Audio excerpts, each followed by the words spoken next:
described Father Bones seems to have struck again. The man has been described as having killed 15 over the course of the last few weeks.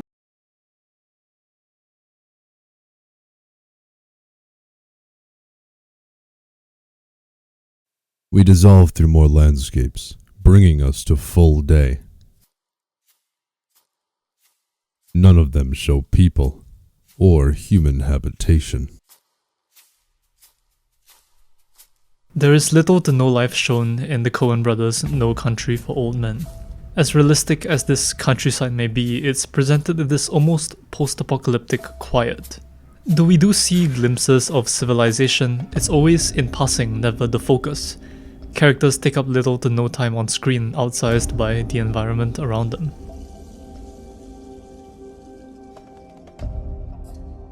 No Country uses its score about as much as McCarthy uses punctuation. Carter Burwell only recorded 16 minutes of it. Even then, the score is barely heard past the sounds of footsteps. How much? 69 cents. Of cars rolling to a stop. Of squeaking of boots on the floor. Of meaningless conversations. Y'all getting any rain up your way? And of a shotgun fitted with a suppressor. Something I really felt about No Country when I first watched it was that it was full of unimportance. This is not a slight towards the movie, but merely an observation, because that sense of unimportance is definitely intentional. Its action is sparse, its scenes are contemplative. Characters are but passing spectres on the road. Many are seen once, then never seen again. Some make it out of their lives and others don't. Would you hold still, please? And there is no real sense of conclusiveness to any of it, outside of death. And everything about this lonesome Texas countryside just feels so far away. No city, no bustling crowd, just a few lonesome people on the highway.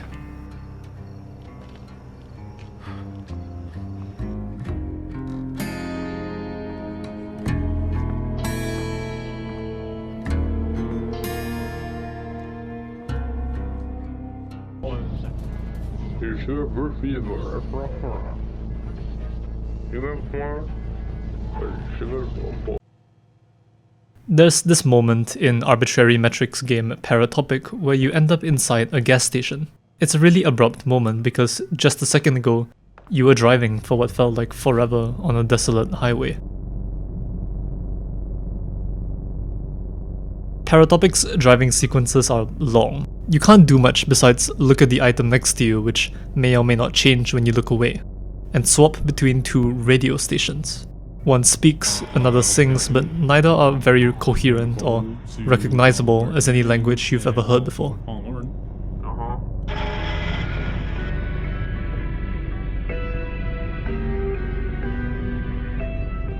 Sometimes I wonder why the driving scenes are as extended as they are. They lengthen the game's runtime by a lot, and they can last for minutes at a time without any mechanic other than acceleration and inching left or right a little as the highway bends. But this lets you take in the shadows in the distance, vaguely lit by the setting sun, only showing silhouettes. In this first sequence, the orange evening lights up countless dark buildings, factories, and industrial facilities that seem to be lacking any life.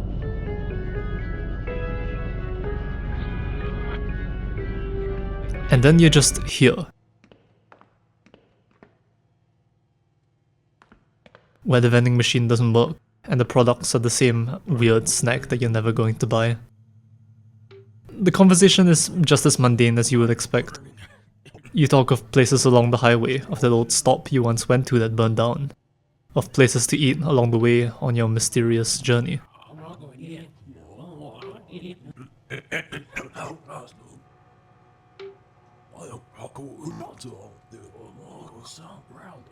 And then after your conversation ends, Paratopic cuts away abruptly again. Slowly but surely, the game starts to introduce elements that turn it from a simple atmospheric experience into Knife Point Horror by Soren Nanya is one of two podcasts that I listen to, and one that always guarantees that I'll be awake at night longer than usual. And one episode titled House contains a scene that's hard for me to describe without just including the entire excerpt. Knife Point Horror isn't unfamiliar with ambiguity, of course, its storytelling often vague and subtle. But while many of the episodes have some sort of metaphor and recurring reason for their horror, House feels different. Our protagonist travels to a house to perform an attraction, some odd ritual to summon a ghost. The sense of loss and oppressive darkness looms over the house with questions left unsolved. But all of that isn't why House frightened me. The ghost of Benjamin Gant leads our narrator out of the house and to a cemetery. And afterward, he meanders, getting lost on the road and eventually stumbling upon a gas station. What happens at the gas station isn't even remotely connected to the ghost house. It's something of a self-contained horror story in the middle of this supernatural plot. And yet it feels like the story... After a full mile of driving on this road, it didn't seem to be going in the ideal direction anymore. And at one point when I took a fork to the left, I believed I was on a different route entirely. I saw the lights of a small service station ahead. I pulled onto the tarmac and parked beside one of 2 gas pumps. There was another car there, at the adjacent one, a white, idling pickup truck. I walked to the cashier's office, which was abutted by a small garage, and went inside. Behind the counter was a rotund man in his 50s, slumped in a chair. He was swaddled in a massive blue coat. A name tag underneath it suggested he owned the place. I greeted him, but he did not immediately respond. He was staring intently through the window blinds that looked out onto the tarmac. I asked him for directions back to Route 41, and for a moment he said absolutely nothing, did not even turn his head. I repeated my question, and he said only, "He's been out there 15 minutes. When I asked him what he was talking about, he said that the white pickup truck outside had pulled in 15 minutes before, and no one had gotten out. I asked the man why he didn't go out to the full service pump and tend to him. He replied that he couldn't go out there, and now neither could I.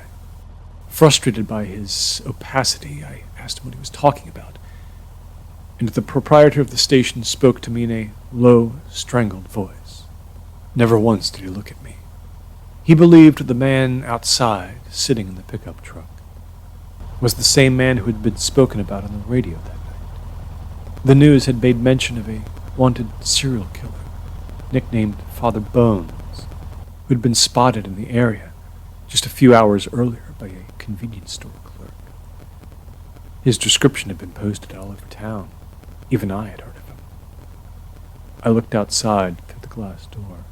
It was impossible to see into the cab of the truck. The truck was old, beaten.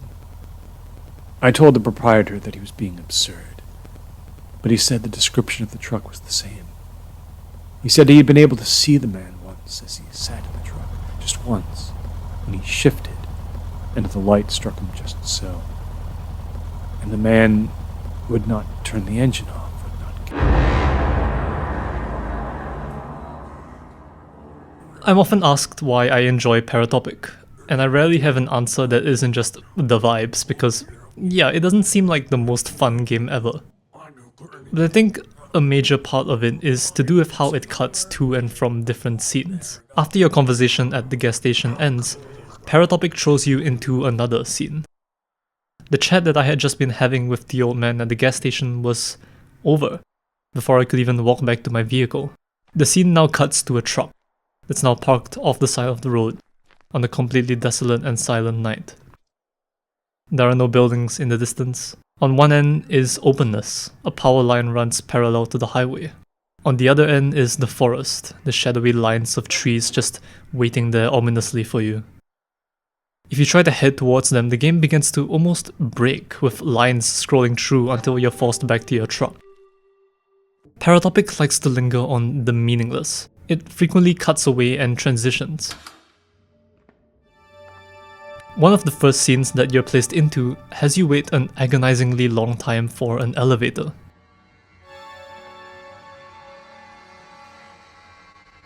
You see it slowly descend at a snail's pace.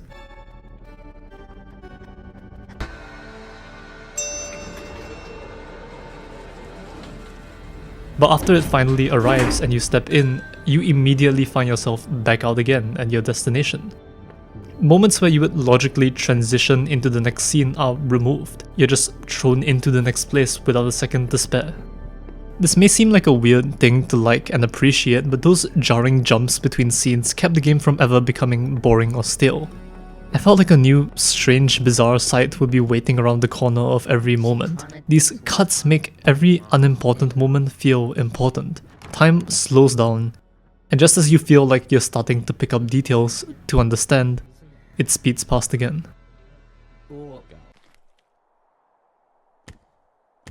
As you open up the box at the back of this truck and retrieve your camera, it instantly turns into day.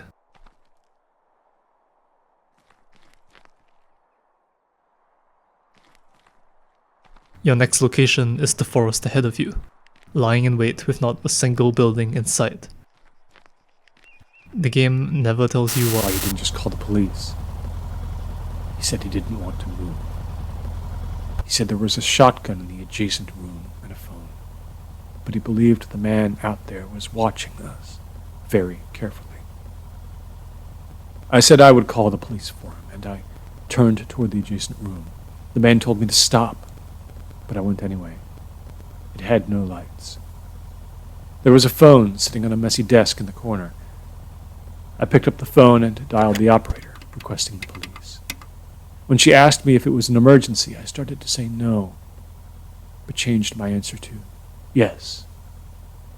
I turned to look into the front counter area, but could not see the owner from any angle. The line clicked, and I waited for someone to answer me. A policeman came on the line. I told him I was at an ARCO station on Vegasville Road in Belcont's. I was not absolutely sure I was giving him the fully correct information, but I had become very nervous. I told him that the proprietor of the station thought he had recognized a vehicle mentioned on the radio, and that it was sitting there right now. That was as far as I got when the low rumble of the pickup truck's engine cut out entirely. A shiver went up my spine, and I stopped speaking. The policeman on the phone asked me one question, and I responded very quietly in the affirmative. I asked him to simply please come, and I lowered the phone. Then I moved delicately back into the other room. The proprietor was gone. The front door, however, had not been opened. I would have heard the tinkling of the Christmas bells affixed over it. They had greeted me when I came in. He had vanished through some other exit. I very specifically did not look through the front window. Instead, I retreated to the inner office again. 9 or 10 steps that took me out of the sight line of both the cashier's counter and the outside world. I heard a thin reed of sound squeak through the phone. The voice there was trying to tell me that the police would be at the station in a few minutes. I crouched and felt under the desk for the shotgun I had been told was there. There was nothing at all. The only sounds from outside the building then were the wind and the noise of exactly one vehicle passing by on the road. I emerged one last time into the outer room and saw that there was a partially closed exit door beside a soda machine. It led down 2 steps into the rear of the garage, which was utterly dark. I pushed on the cheap wooden door, and the garage came fully into view. I could make out only vague forms. A very large sedan lay inside the garage, its hood open. There was one last door on the far side of the garage. I guided it open gently.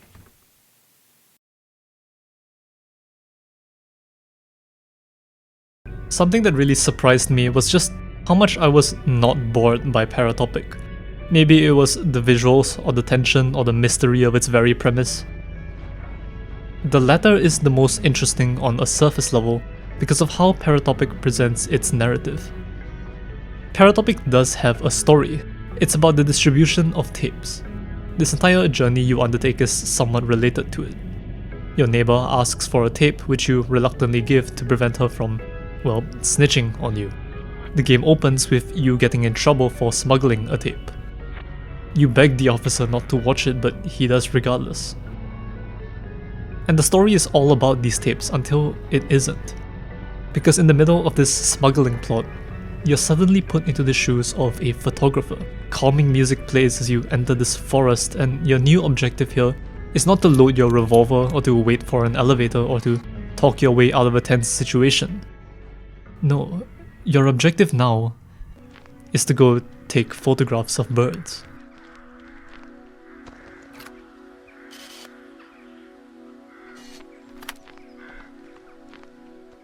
The sun is low, not enough to make it too dark, but not bright enough to make you feel safety or comfort. It's just a little less than perfect, dark enough to remind you that it's not far from night. Even if the game is depicting a sunrise and not a sunset, that lingering feeling of approaching darkness doesn't go away.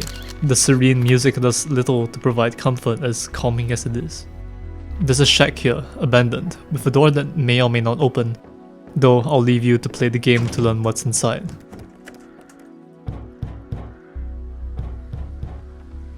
You do your fair share of slow-paced bird photography before heading towards a clearing. And in the distance, you can make out a decrepit old building. It becomes clearer and clearer that this place isn't completely untouched by humanity, as a path opens up ahead of you. You begin to precariously walk across the cliffside. The wind struck me hard. Beyond was a thick mass of featureless woods. I edged along the side of the building over the space of a full minute, hating myself for my caution but unable to deny my disquiet. Then I put my head around the corner of the garage to get a full view of the tarmac. The pickup truck was still sitting there. 10 feet away from it, my own car waited beside the self-service pump. Without pausing to think, I began to walk forward. I could not remember if I had locked the car, and I had a very vivid mental image of myself setting my keys down on the counter inside the station and forgetting them there while I went to call the police. But it wasn't true.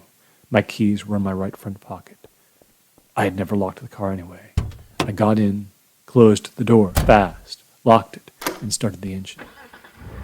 I pressed heavily on the accelerator and turned back onto Vegasville Road without even bothering to look for traffic. I kept the car at a rational 30 miles per hour as I left, looking constantly in the rearview mirror. The lights of the station fell behind me.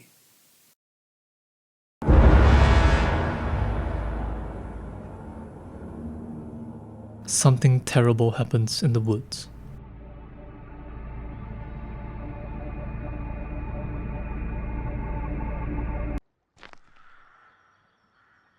It's only a single driving scene later that you return to the photographer. You approach this abandoned building which was mentioned in passing in earlier scenes, a building abandoned by the power company. Metal was twisted around, random chunks left behind in illogical places. Unorganized shipping containers are lying about. Everything indicates that this place is unnatural. You follow the stream as the music gets stranger and stranger. It is droning, winding, wrong, sounding like a representation of technology collapsing in on itself. It's not just an eerie drone or tranquil ambience, it's something far less comprehensible. Despite this place being in ruin, the cameras still watch you. It doesn't seem to bother the photographer that much. It feels like a clashing of the elements, a totally different feeling from the somewhat serene forest you were just in. The disquiet has gone from being a passing implication to the main focus. The forest on its own may be beautiful, but in this scene it's disturbed, violated. In many horror stories, the fear of the forest is primordial. This living cluster of trees that houses something ancient, something disturbed by foolish humans. But in Paratopic, the forest itself is not the source of the fear. It comes from something or someone else. An intruder.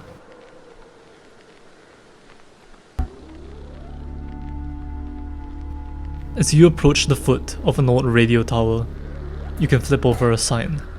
There's danger ahead. You keep going regardless because, of course you do.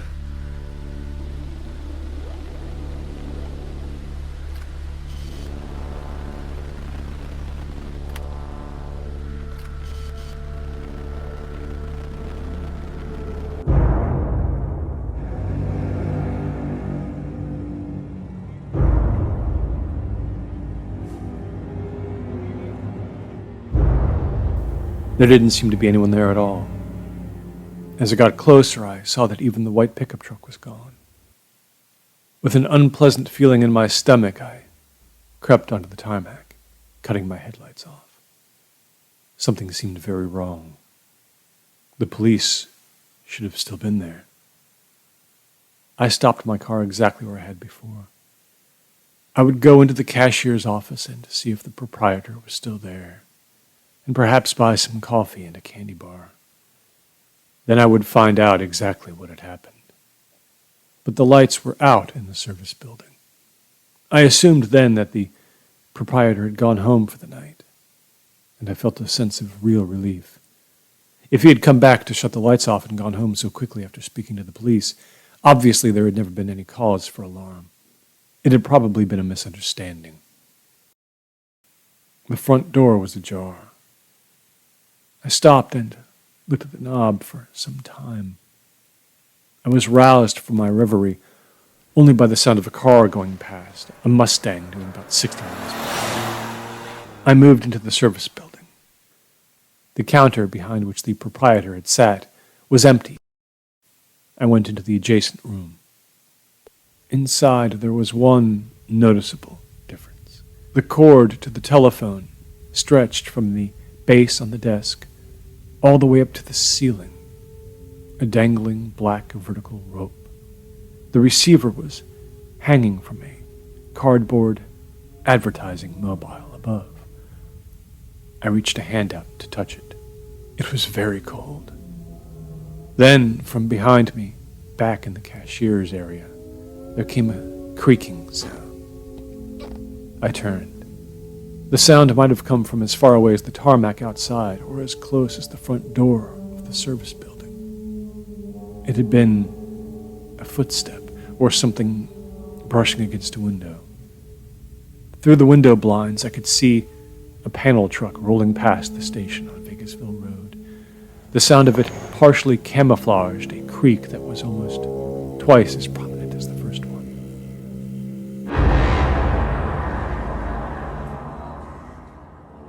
You're driving again.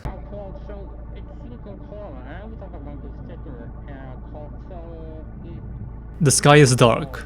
The rows upon rows of buildings are replaced with ruinous thin lines of twisted metal. Buildings that look like chunks of them have just been cut open with a knife.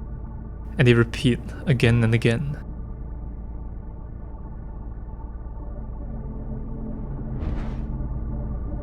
And then you're at the gas station again. You talk about completely mundane, pointless things. It's the start of a conversation this time, rather than taking place in the middle. You talk about the milk store, of the ball of twine that appeared out of nowhere that's become a tourist trap. You talk about things that mean nothing. You two drive safe now, the man says. You came here alone.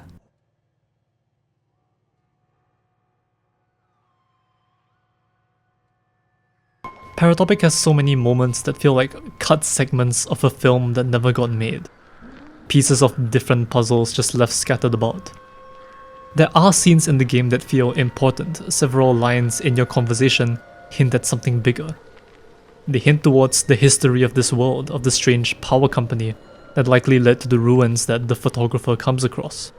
But at the same time, there are others that feel utterly meaningless. Why discuss the milk store and its milk products? Why have a vending machine that doesn't work? Why do we keep driving for so long? And who or what is that standing in the distance?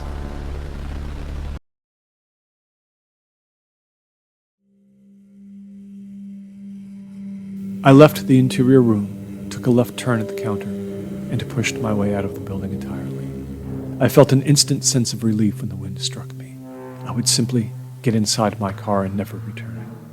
I took 1, 2, 3 steps toward my car, and I heard the creaking again, this time very, very close. I stopped after 3 more steps and looked at my car. The rear door closest to me was open, just an inch, the barest inch. I narrowed in on that visible crack. I hurtled back through my memory to imagine a circumstance in which I may not have fully closed that door. The arc lights above shone down and made the windows of the car only darker, more impenetrable. There was then an infinitesimal movement of the rear door. Gently, so as not to make any sound, it was shut from inside by a hand I could not see.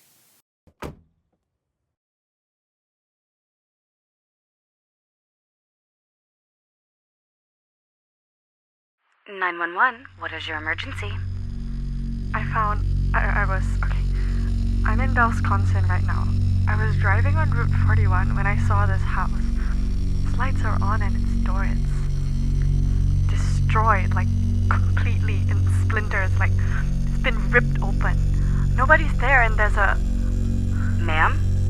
There's a lot of blood, like on the door. I can see it, at least. I think it's blood. Okay, ma'am. Just to confirm, Wisconsin, Route 41, correct? Ma'am, are you still there? Yeah, that's right. The house is white, really big and isolated. You know it when you see it. Alright, ma'am. We're sending someone down there now. Are you in your car? No. I stepped out to take a closer look. I just parked by the side. Okay, ma'am. I'm gonna need you to get in your car and lock the doors. We've got the police on their way. Is there any sound from the house? Anything through the windows? No, there's nothing. Quiet. Alright, ma'am. Just get in your car and stay right there. I want you to breathe, alright? Can I have your name? Ma'am?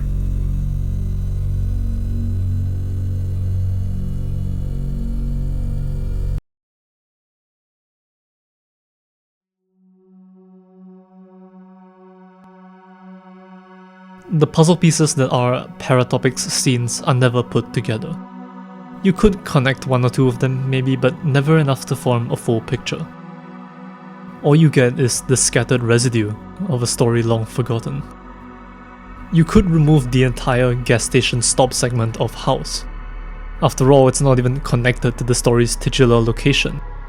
And yet it lingers within the story like a festering spirit. There may be metaphors, there may be secrets, clues, a meaning behind the chaos, and yet Paratopic and House feel all the more complete without them. Like No Country for Old Men, despite their lack of traditional storytelling, there is something about their twists, their turns, their depths, their refusal to explain what they mean that is enthralling. As much as I may not be able to piece together a meta-narrative reading of these stories like others can, I am inexplicably drawn to something about it. There is this appeal to the in-between, to the unsolvable mystery. Where did the gas station clerk go? What did the gas station clerk mean by you too? What was the purpose of the gas station clerk appearing in the scene at all? There is no feeling quite like that of the stop. That stop that stands like a ghost by the side of the road, in the middle of nowhere. Those places you stop by once at the highway and then never see again. Those people on the sidewalk that don't really seem right. For all you know, they might not have existed at all. Maybe by the time you're watching this, those places are long gone. All of the buildings you drive past but never enter. That dangerous, lawless land to the sides of the road where stepping into them feels like a death wish. Places where bad things have happened that you'll never understand. The shadows in the distance that may determine how much longer you'll be breathing for.